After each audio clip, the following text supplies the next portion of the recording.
Wow. This is going to be very controversial, but let's jump into it.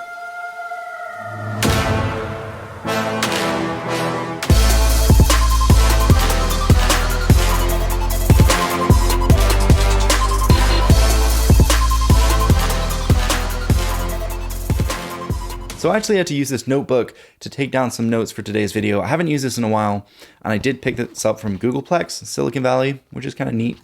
But yeah, there was just so many things I wanted to talk about and wanted to make sure I didn't miss any of those things out because I haven't really used an iPhone since the 4S, which was a very long time ago. And just to clarify, since then, I've had the Note 2, Note 3, Note 4, S7 Edge, S8 Plus, S9 Plus, and the S20 Ultra, S10 Plus, and the S20 Ultra. So yeah, that's a lot of Samsung phones.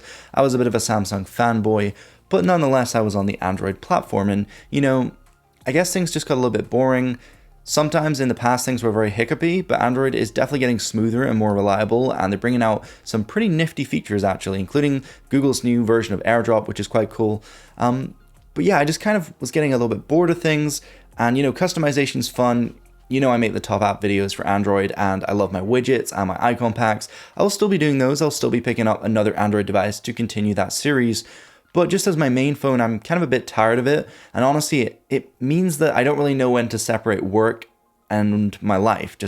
They kind of get mixed together. And so I really can't go on my phone without trying to find out a new icon pack or a new widget or something for you guys. And that gets on my back. You know, sometimes I have to do university work and I get distracted. And so having an iPhone where I don't need to mess around with that stuff, it's very nice because I can just kind of pick it up when I need to work, when I need to do something, do it, and then put the phone down.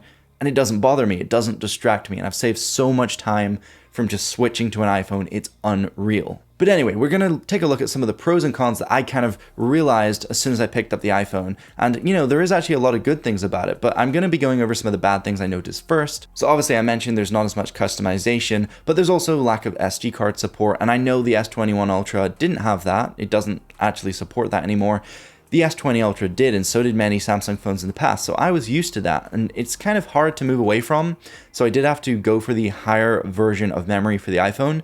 I picked up the 256 because I did want to have some money left in my bank account, but yeah, it does give you a reasonable amount of storage. The iPhone's pretty good at efficiency and everything, so yeah, I found it's usable. 256 is pretty good, 128 is a no-go for me, and 64 on the past iPhones is just ridiculous. So yeah, I'm glad 128 is the new standard for the Pro models. Something else I realized as soon as I was downloading all the apps I had on my Android device was there's not many apps from the creators I liked on Android on the iPhone. So many apps are made by big companies, big developers, and they don't really have the smaller ones. Some of the nifty apps I found are made by some random 16-year-old kid in Norway or India or whatever it might be.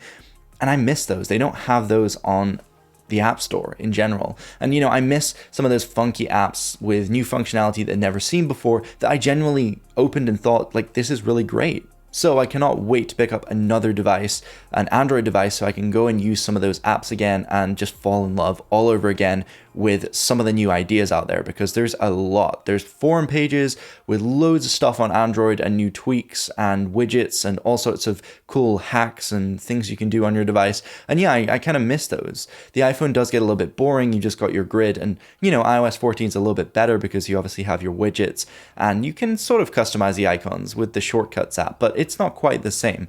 But there is some level of customization. But, you know, sometimes you just don't need that level of customization. If you just want to get distracted, then yeah, it's fine. But if you want to actually do things in your life and just focus, knuckle down, you don't really need to change the icons. You don't really need to change those things. You just kind of need to go into them, make a phone call, unlock your phone, and you're done. You don't need to look at your phone all the time. And so sometimes that's nice that it's all just there and it works on the iPhone. And that's kind of why I wanted to switch over. Obviously, something else is there's no 120 hertz, which why? Why is there no 120 hertz? You know, it's not as bad as you think because on the iPhone, scrolling is slower, animations are more smooth and thought out, and you don't really see the effects of it as much as you do on Android because things on Android are much snappier. When you're scrolling and you're opening things, they're very quick. And so on a 60 hertz panel, you see kind of stutter all the time, but you don't really see that on the iPhone. So that's at least nice. And obviously when you're watching videos and things, it doesn't really affect you, but it still would have been super nice to have 120 hertz. So really hoping that they do that on the 13, come on. Something else I don't like is the phone's wider, so it's just awkward to hold. Android devices tend to be sort of slim and narrow and tall. That may be a little bit hard to reach the top at times, but it's kind of nice to hold in one hand. And most things on Android now are geared towards one-handed use, so things tended to move down the way, so towards the bottom of the phone. On the iPhone, sometimes you still have a back button, which is like right at the top, and it, I know you can just swipe down and it moves the page, but it's not quite the same, It's sometimes nice just to have that button and remove the extra step, but that's just my thoughts. Obviously, I miss the free movie apps. On Android, there's loads of free movie apps you can get. So I'm just stuck to Netflix and paid services. And then obviously you have the notch as well, which is just a real big pain in the behind.